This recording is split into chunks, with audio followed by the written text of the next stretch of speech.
Now, returning to the topic of how economists model production, one of the most important questions we face is why are they so blind to the role of energy in production? And this is because of what are called production functions dominate how economists try to build numerical models of the economy. The neoclassicals use the Cobb Douglas Production Function. They also use another one, or they talk about another one called the constant elasticity of substitution. Most of the time, though, they'll default to using Cobb Douglas. And that shows output as a function of technology times labour and capital.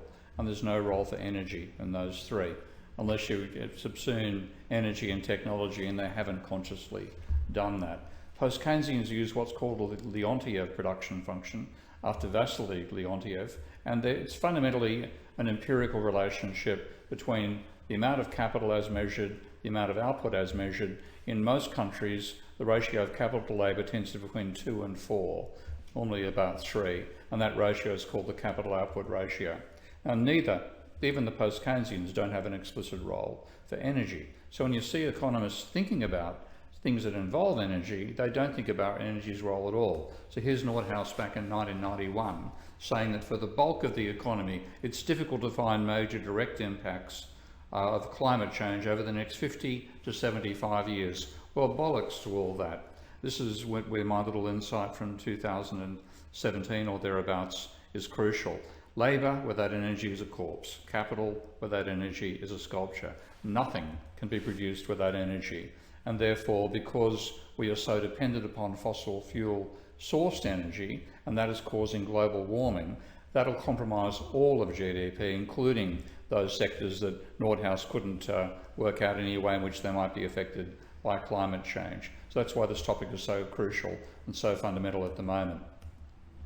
Now, amusingly enough, normally what I've got to do when I find a piece of neoclassical nonsense, I have to make a hypothetical example to show what they would think in this particular situation. So I'm very pleased when the neoclassical comes along and does exactly what I say they would do, and I can then quote them rather than having to make an argument about what they would do if. So Bachmann and a few other co-authors wrote a paper in the Vox magazine saying, what if Germany is cut off from Russian energy?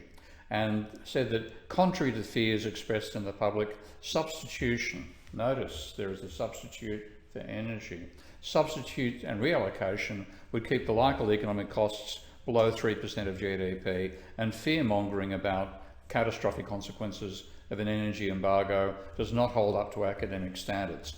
Well, the problem is the neoclassical academic standards, so we have to dive beneath and see how he reached his reasoning. And his argument was that if you use a strict Cobb Douglas production function, then you get something of the order of a 0.3 to 0.4% fall in GDP for a 10% fall in energy. And if you use a CES function with low levels of substitution, you can get a 1.5% fall, but that's about it. So the change in energy is 6 times as big as the resulting change in GDP, maybe even 30 times as big. Now the post-Keynesian model says 10% fall in energy, 10% fall in GDP. And Bachmann put this graph together to contrast the different theories, which is very useful for my purposes. So that is the neoclassical minimum, a 10% fall in energy going from 100% here to 90% there, causes a 0.4% fall in GDP. That's the stock standard Cobb Douglas production function. CES with low substitutability gives you a maximum level of damage of about 1.5% fall in GDP for a 10% fall in energy. Whereas the Leontief model, 1-for-1 proportionality between energy and GDP, and that gives you a 10% fall. And why the huge difference? Well, it's because the neoclassicals treat energy as the third factor of production. So they start from seeing output as a function of technology A, labour L, capital K, and then when they consider energy, they just tack it on as another factor of production. Now when you do that, of course it has to have its own exponent, as the other functions do, and the exponents still have to sum to 1. So they use a value for the exponent for energy, which is based on its share of GDP, which is about 3 or 4%. So this is from a paper from Engstrom and Gard in 2016. That's their production function, and they gave the exponent of energy a value of 0.03. Bachmann and co. You took energy as E and then everything else as X, and gave the alpha of the value of 0.04. Now, post Keynesian simply used the empirical capital output ratio. It doesn't explicitly include energy. I'll show how it implicitly does shortly. But that turns out when you put it into the same framework as Bachmann has done for energy versus other inputs there, it means a one-for-one relationship between change in energy and change in GDP. Now, what I found very amusing is that Bachmann disses the Leontief prediction by assuming that neoclassical theory is correct. And this is typical of how neoclassicals think. He said the Leontief asserts there's a one-for-one relationship between change in energy and change in GDP. And that can't be right, because if factor markets are competitive and factor prices therefore equal marginal products. So we're back in the world I explained in the last lecture, where the Cobb Douglas Production Function is validated by the fact that it fits the national income distribution data, which again shows one major point I make about neoclassical economics in general, and to some extent it's true of the other approaches to economics as well. It's not a science because if a science found the sort of empirical relationship that Mankey identified, where you've got to use a 0.8 coefficient, or if a science found the tautology involved in the actual model itself when you're using coefficients which are based on income distribution, the whole theory would shift. Now, this doesn't even turn up. I've seen very few citations of Mankey's work, and the economists still continue assuming a coefficient for labour of 0.7 and for capital of 0.3, when Mankey made the very good point that if you use a 0.3, you simply can't match the international data.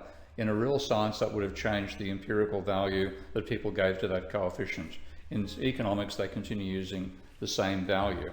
So he said, well, let's assume that factor markets are competitive, therefore factor prices equal marginal costs. Therefore, if you had this Leontief function, the price of energy would jump to a factor of 25 times, 1 over alpha, which was 1 over 0.4, and the price of other factors would fall to 0.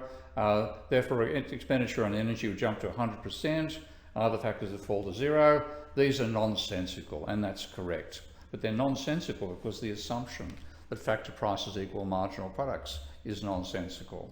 And when you take the reason, it's actually, I just love this outcome. When you take a look at the data, which he said cannot possibly be one-to-one, the data at the global level between change in energy and change in GDP is one-for-one. Here's the relationship to GDP and energy at the global world product and energy consumption across the entire planet at the aggregate level. So the bottom is world energy, and you can see the source on the label for the graph there, and the vertical is world GDP. You can't get much tighter than that. But even more remarkably, when you look at the change in GDP and the change in energy, they have a huge correlation coefficient over 40-something years of 0.83. But more interestingly, the change is one-for-one. I'm using exactly the same scale for the change in GDP, which is the blue line, and the change in energy, which is the red line. They fit one-for-one. So that is what Bachmann has done unintentionally, is provide another great empirical refutation of neoclassical theory. And here's one of my favourite quotes: "The great tragedy of science, a beautiful theory destroyed by an ugly fact." So why do they get it so wrong? Well, it's again because the standard production function they use ignores the role of energy completely. Here's your output in widgets per year. There's technology, which is rather ethereal in the neoclassical model. The amount of workers, the amount of machinery, and then the exponents sum to 1, which is constant returns to scale, which is a reasonable assumption. And as I showed in the previous lecture, they base the value of the exponents on income shares, which they assume are equal to the marginal products of labour and capital. and therefore equal the real wage and the profit rate. So labour gets 60 to 70%, capital gets 30 to 40%. What neoclassicals habitually use for alpha is a variant value of 0.3, and you'll find that in papers written in 2022. Now when they bring in energy, it's a third factor. So they now expand to A times L times K times E, where the coefficients again sum to 1, and the value they give to beta again is based on the share of energy in total GDP, which is between 3 and 5% of GDP. So Bachmann used beta equals 0.4 in his model. But energy is not an independent third factor. It's an essential input to labour and capital, without which they can do no work. So rather than having L times K times E, you have L with E as an input and K with an E as an input, and therefore you get rid, the beta term disappears.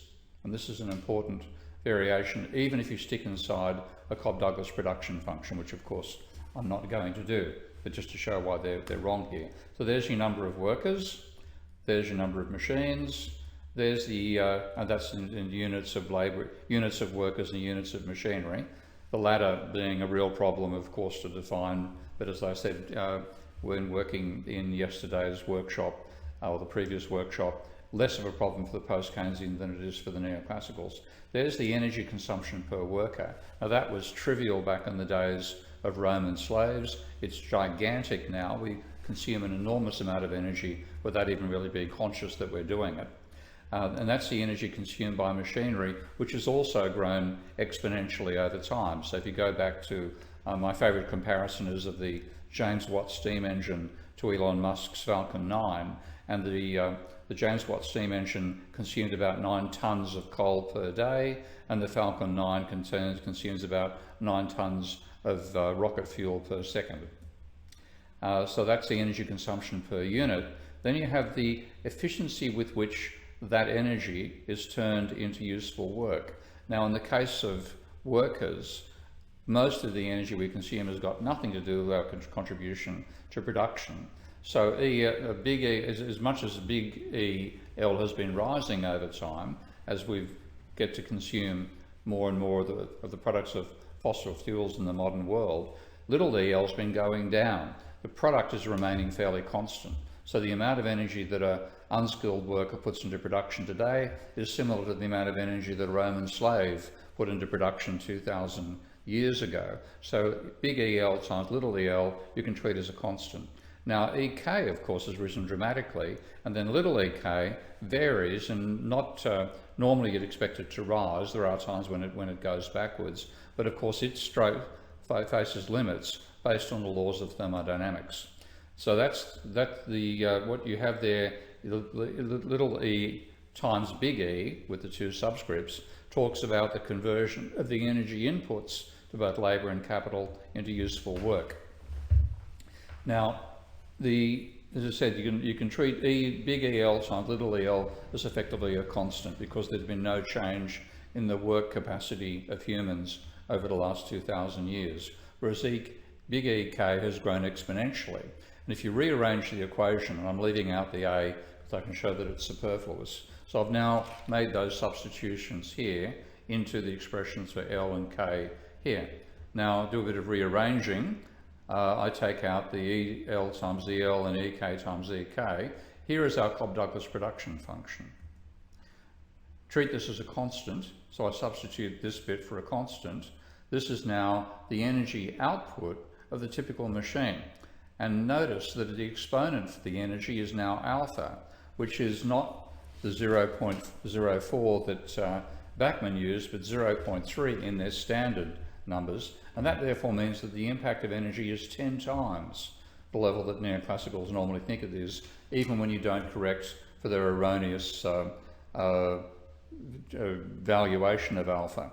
So if you modify Bachmann's calculation, you find that rather than a 10% fall in energy causing a 0.4% fall in GDP, you're going to get about a 3% fall in GDP.